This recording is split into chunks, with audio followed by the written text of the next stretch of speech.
Thank you, Chair, for those nice words. Ladies and gentlemen, a very good morning to you. Ladies and gentlemen, I will try to cover my topic within the scope of the theme of this seminar. Avoiding repetitions, I'll try my best. However, my job one way becomes harder after listening to Secretary Defense's presentation, because I cannot avoid repetition because of that excellent introduction to national security. That is one side. On the other part, my task becomes easier because he laid a very solid foundation for national security. With that, ladies and gentlemen, I'll dwell upon my topic. Ladies and gentlemen, Sri Lanka is the only country in the contemporary world which was able to comprehensively defeat a hybrid terrorist outfit, once recognized as most deadliest and ruthless, which bled the nation for almost 3 decades, involving in a protracted separatist campaign. Today, Sri Lanka is enjoying the full benefit of violence-free environment and steadily moving towards permanent peace and stability, despite countless attempts by many actors to destabilize the nation. The success was mainly due to enduring national will to defeat separatist ideology orchestrated by charismatic political leadership. Countless sacrifices of tangible and intangible resources, winning over feelings of mistrust, inculcating tolerance over hate and forgiveness led to harness the national will in support of the common goal of defeating terrorism. The strength of our resilient nation is the ability to forgive and forget traumatized past with the hope of looking towards a better future in a harmonious society. Nevertheless, antisocial and anti-Sri Lankan elements are at a countless struggle to tarnish the hard-won victory over terrorism by haunting the past, undermining the sovereignty and territorial integrity of our nation. Therefore, it could be stated that Sri Lanka still encounters an active potential threat from varied sources. Protecting the state and the nation against these threats is the foremost responsibility of the government and its defense forces. A comprehensive national security strategy to pursue the nation's interest without any impediment is the foremost of a foundation of a progressing country in attaining prosperity and sustainable peace.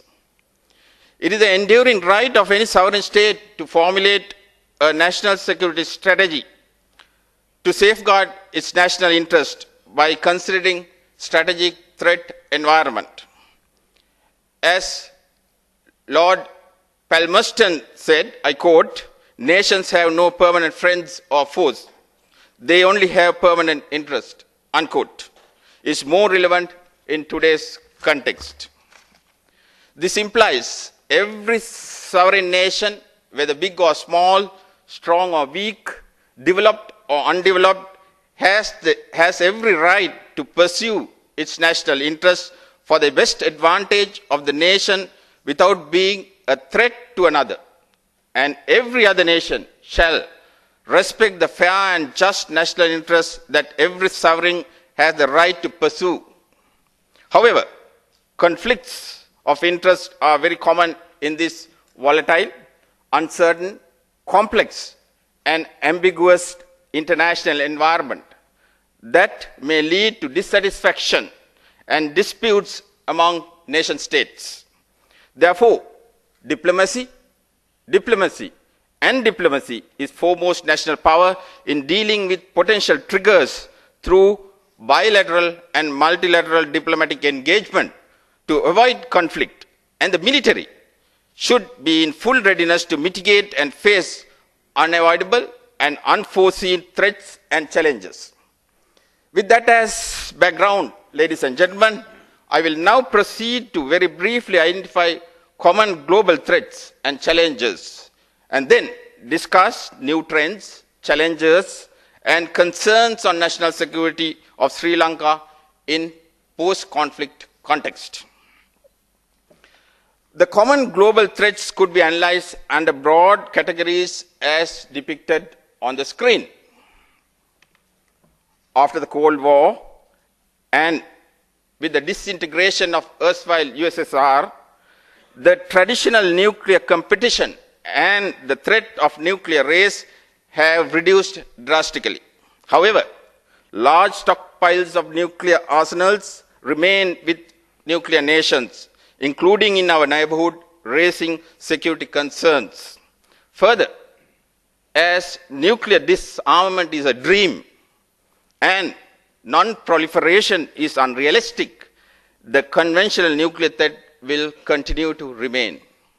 Nevertheless, a more likely contemporary threat would be a low-yield, dirty bomb in the hands of a terrorist group.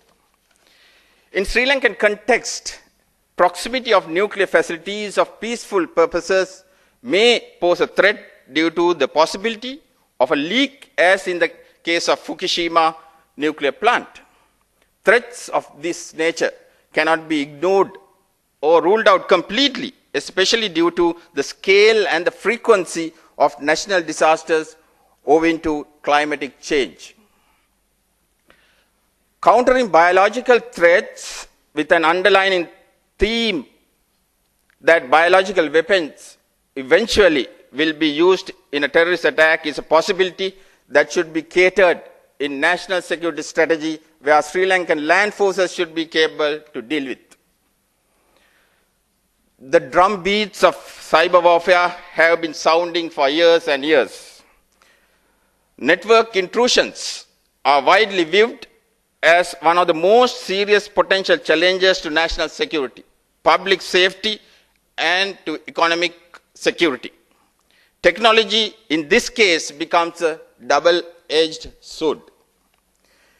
It is becoming more and more clear that the increasing persistence and sophistication of cyber attacks will require solutions beyond the traditional. Emergence of technology-driven new media, including social media sites such as Facebook, Twitter, and other websites on the internet operating in cyberspace or cyber domain, has become a threat to national security. We have seen the potential of this new media destabilizing nations and affect serious changes, as in the case of Arab Spring. Although the likelihood of such events as the Arab Spring transpiring in Sri Lanka is extremely remote, it being a mature democracy, this yet another threat that need to be monitored.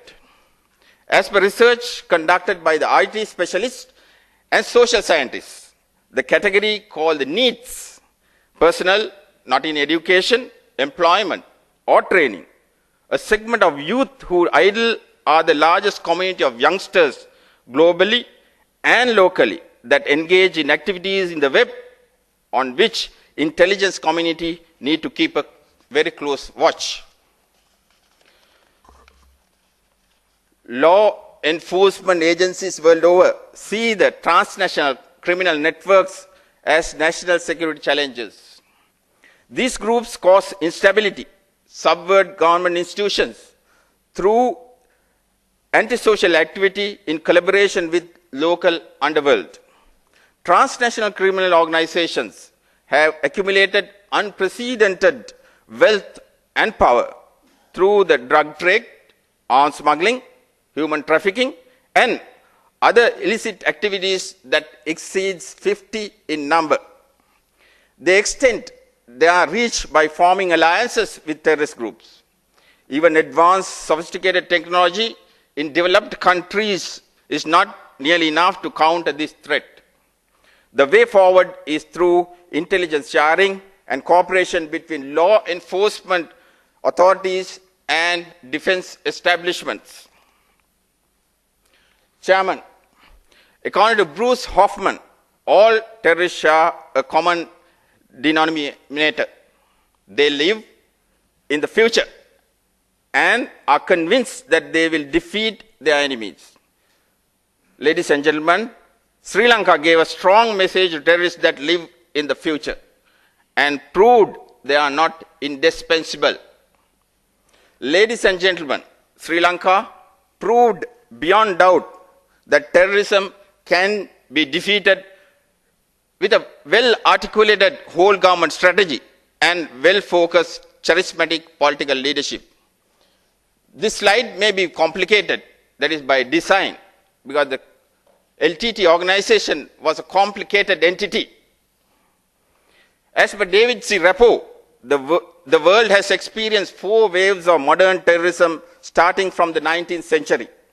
They are anarchist, anti-colonial, new left, and the last and most ferocious being ethnic/religious wave. Sri Lanka bravely faced 3 out of these 4 waves and comprehensively defeated the 3rd and the 4th wave.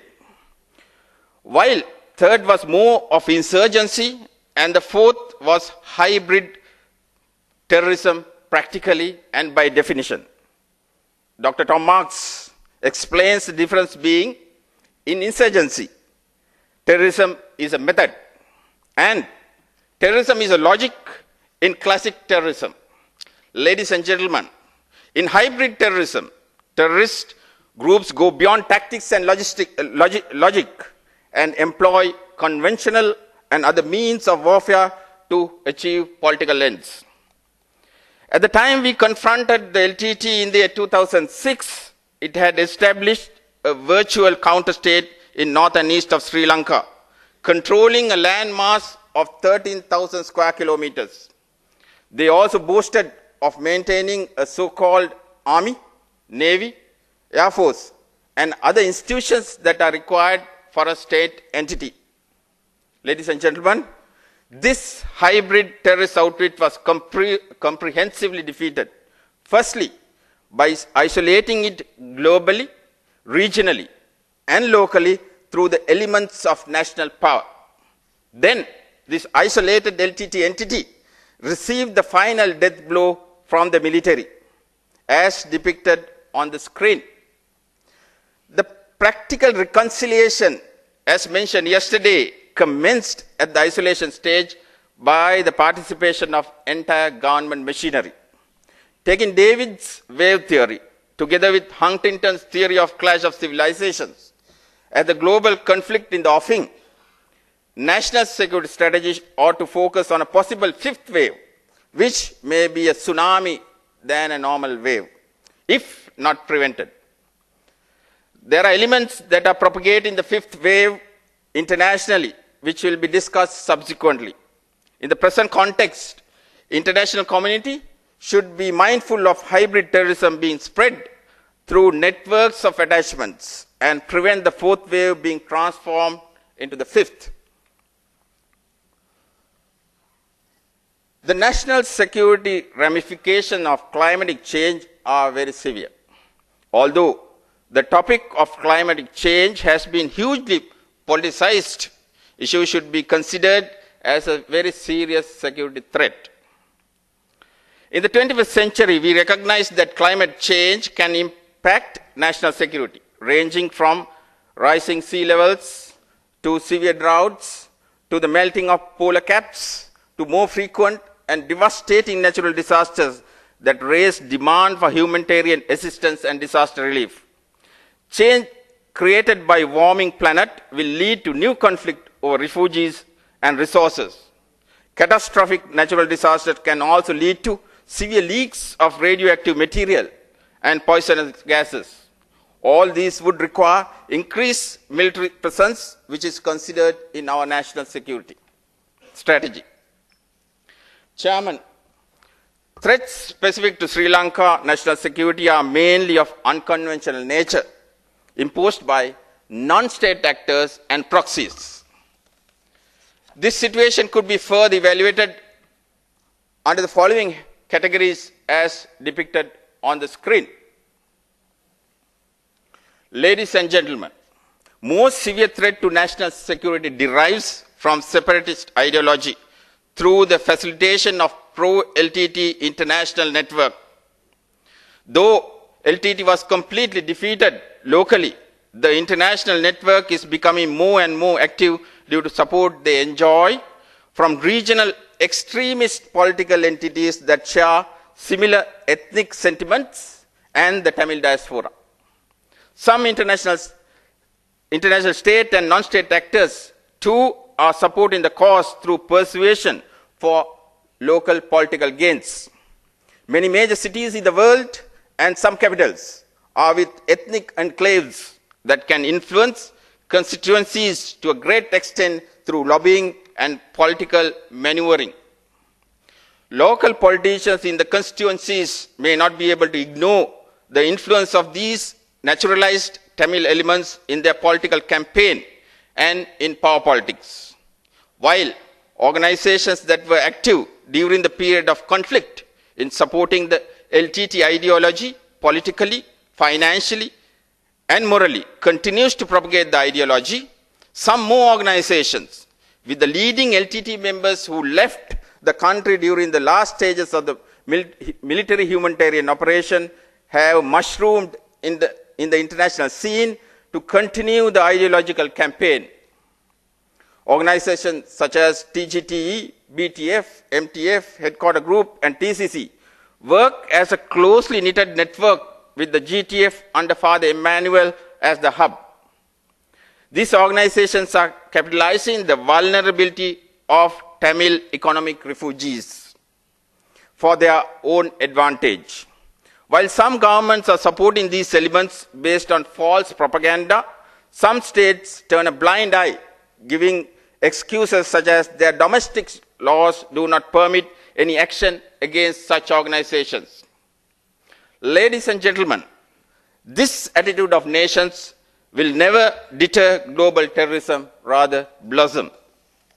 James J. Carfano of the United States of America clearly identifies such states in his book, How to Win the Long War, as aggressors, enablers, and slackers. Chairman, threat to national security is not from organizations that carry the ideology, not only, but also from aggressor, enabler, and slacker nations.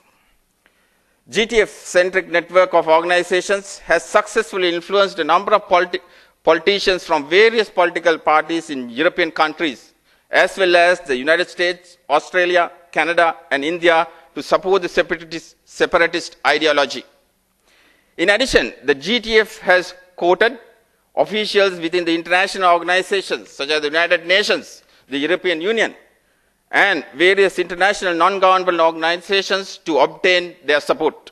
Therefore, Sri Lanka needs the support of the international community to deal with organizations that seek not only to challenge the sovereignty and the integrity of our nation, but also to breed terrorism with separatist ideology. Internationally active groups with a separatist ideology, such as GTF, BTF, TCC, Headquarter Group, and TGTE, is vying for a separate state through a well-orchestrated strategy. Initial step being creating and strengthening of ethnic enclaves. LTT terrorists did this through ethnic cleansing, and GTF and TGTE is doing it by exerting international pressure to the Sri Lankan government for constitutional changes by lobbying foreign governments. Some governments are exerting pressure on the government of Sri Lanka to legalize the process without anticipating the threat posed by such moves to national and regional security. Ladies and gentlemen, non-state actors and entities are of basically two categories. They are violent and non-violent. Violent non-state actors include terrorists, insurgents, and violent extremist groups that were discussed under the heading terrorism earlier. Threat from non-violent non-state actors come from INGOs and NGOs who work, not all, who work on a hidden agenda to destabilize the sovereign state of Sri Lanka. At this stage, I need to go back in history, that is to the 17th century. Treaty of Westphalia was signed in the year 1648 to bring in amity and promote the state as the most prominent and most influential entity in the world. For the first time in the history of the world, Westphalia Treaty recognized the principles of the sovereignty, equality, internationally binding treaties, and non-intervention. In short, the Peace of Westphalia believed that there is nothing more important than the sovereignty of a state. However, 21st century has taken a different turn, where day by day state sovereignty is diluting, giving way to non-state entities with their wealth, influence to dictate terms to states. This dangerous trend, if not checkmated, will lead to creation of weak states and ungoverned spaces in the world where violent non-state actors could be active, creating an unsafe world for all of us. Sri Lanka. Post-war environment is marked by government's strong focus on economic development, including reconstruction of the war